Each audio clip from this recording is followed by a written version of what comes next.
नमस्कार।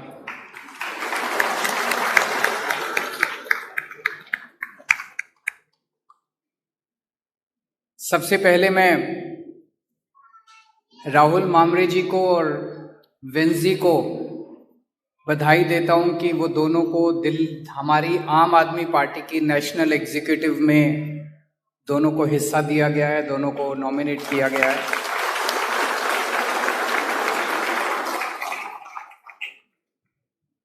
मैं सिसिल को बधाई देता हूं कि उन्हें हमारे पूरे देश की जो आम आदमी पार्टी के यूथ विंग है उसका वाइस प्रेसिडेंट बनाया गया है।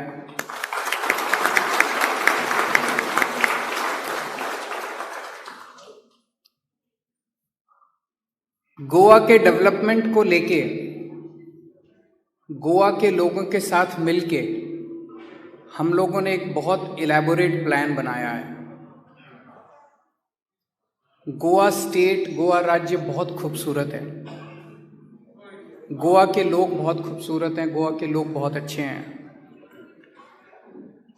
भगवान ने गोवा को सब कुछ दिया, नदियां दी, जंगल दिए, पहाड़ दिए, सब कुछ दिया, इतना खूबसूरत स्टेट है। लेकिन अभी तक इन सभी नेताओं ने और पार्टियों ने मिलके गोवा को लूटने में कोई कसर नहीं छोड़ी। जिसको मौका मिला उसने लूट लिया और सब अपने मौके की तलाश में रहते हैं कि 5 साल खत्म हो, अब हमारा मौका है, 5 साल खत्म हो, अब हमारा मौका है। इसे बंद करना है, इस लूट को बंद करना है। इसको लेके हमने बड़ा इलैबोरेट प्लान बनाया है, गोवा के लोगों के साथ बैठ के बनाया है, उनकी ज़रूरतों के मुताबिक बनाया है। और अभी कुछ दिन पहले जब मैं आया था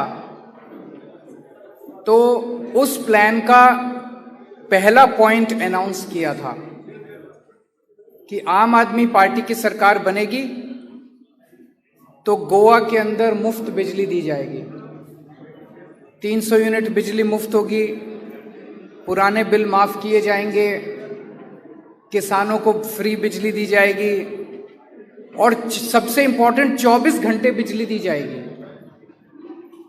कई लोगों को यकीन नहीं होता। मैंने देखा जब पिछली प्रेस कॉन्फ्रेंस में आया था कुछ लोगों ने पूछा पैसा कहां से आएगा। यही चीज दिल्ली के भी मीडिया वाले पूछते थे। जब दिल्ली में हमारी सरकार बनी 2015 में, हमने कहा था हम बिजली मुफ्त करेंगे, मीडिया वाले पूछते थे पैसा कहां से आएगा। पैसा आया, हमने लूट रोकी, हमने ईमानदारी से सरकार चलाई, हमने भ्रष्टाचार रोका, हमने रिश्वतखोरी रोकी, उससे इतना पैसा बचने लगा, इतना पैसा बचने लगा, सबकी बिजली मुफ्त कर दी।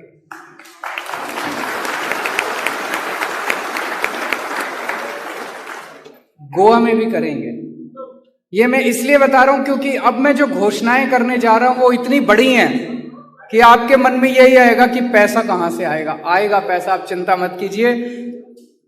मैं जो कहता हूं वो करता हूं।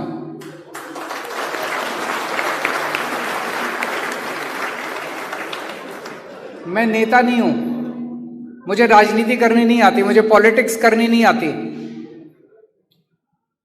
मैं केवल जनता का आदमी हूं, आम आदमी हूं, आम आदमी के दर्द को समझता हूं और जो हम कहते हैं पूरी एक्सरसाइज करके एक एक पैसे का हिसाब करके बोलते हैं।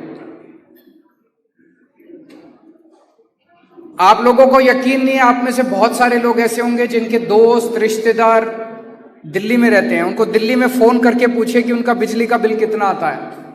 अब 24 घंटे बिजली आती है दिल्ली में और बिजली का बिल 0 आता है।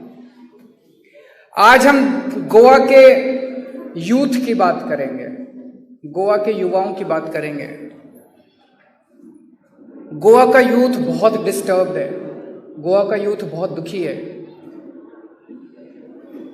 उसके पास रोजगार नहीं है, माँ बाप उसको पढ़ाते हैं, लिखाते हैं, बड़ा करते हैं और वो बेरोजगार घूम रहा है। बहुत सारे ऐसे गरीब परिवार हैं जहां पे पढ़ाने लिखाने के भी पैसे नहीं थे। उनको लगता है कि हमारा बच्चे को कहीं रोजगार मिल जाए तो घर का खर्चा चल जाएगा, उसके पास भी रोजगार नहीं है। ऊपर से कोरोना ने बुरा हाल किया हुआ है। कोरोना की वजह से कितने लोगों के रोजगार चले गए, कितने परिवार कंगाल हो गए। और पिछले कई साल से गोवा के अंदर माइनिंग नहीं हो रही है। माइनिंग की वजह से कितने लोग थे जो माइनिंग में जॉब्स करते थे, उनके सबके रोजगार चले गए। तो आज गोवा का यूथ बहुत ज़्यादा दुखी है और इनमें से बहुत सारे बच्चे फिर गोवा छोड़ने को मजबूर हो जाते हैं। इसे बंद करना है। हमें गोवा के अंदर जॉब अपॉर्चुनिटीज क्रिएट करनी है। ये हो सकता है क्या? हो सकता है। एक ही शर्त है, ईमानदार और अच्छी नीयत वाली सरकार चाहिए। अगर अच्छी नीयत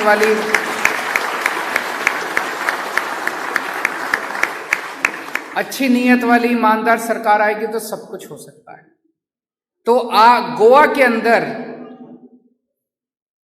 जॉब्स के लिए मैं 7 घोषणाएं आज कर रहा हूं, 7 अनाउंसमेंट्स।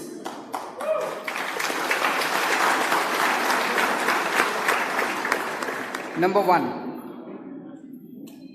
मुझे गोवा के बहुत सारे लोगों ने बताया, बहुत बच्चों ने बताया, यूथ ने बताया कि अगर गोवा में सरकारी नौकरी चाहिए तो किसी ना किसी एमएलए या मंत्री को दोस्ती चाहिए होती है कि नहीं है? किसी दोस्ती चाहिए होती है, उसका सिफारिश चाहिए होती है, उसके पार्टी वर्कर होना चाहिए या उसका दोस्त रिश्तेदार। बिना सिफारिश के और बिना रिश्वत दिए गोवा के अंदर सरकारी नौकरी नहीं मिलती। इसे बंद करेंगे। सबसे पहला हम अनाउंसमेंट है, इसको बंद करेंगे।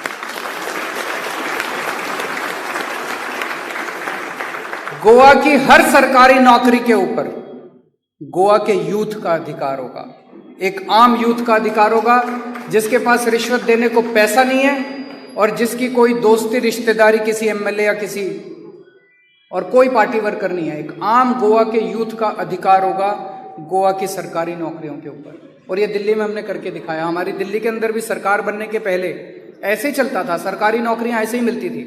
पूरा सिस्टम ट्रांसपेरेंट करेंगे, पूरा सिस्टम ट्रांसपेरेंट करेंगे, अकाउंटेबल करेंगे और गोवा की जितनी भी नौकरियां हैं, सरकारी नौकरियां, गोवा के बच्चों को, हर बच्चे का अधिकार होगा, उसमें अप्लाई करेगा और ट्रांसपेरेंट तरीके से मेरिट बेसिस पे उसको नौकरी मिलेगी। नंबर 1।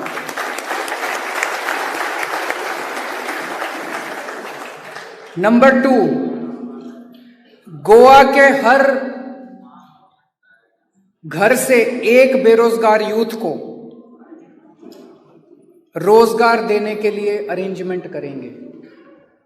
गोवा के हर घर से, हर फैमिली से एक बेरोजगार यूथ को रोजगार मुहैया कराने के लिए अरेंजमेंट करेंगे। अगर आपने अभी तक सनराइज समाचार को सब्सक्राइब नहीं किया है तो सनराइज समाचार को सब्सक्राइब कीजिए और बेल आइकन को भी दबा दीजिए ताकि आप हमारे आने वाली वीडियो का नोटिफिकेशन सबसे पहले पा सकें।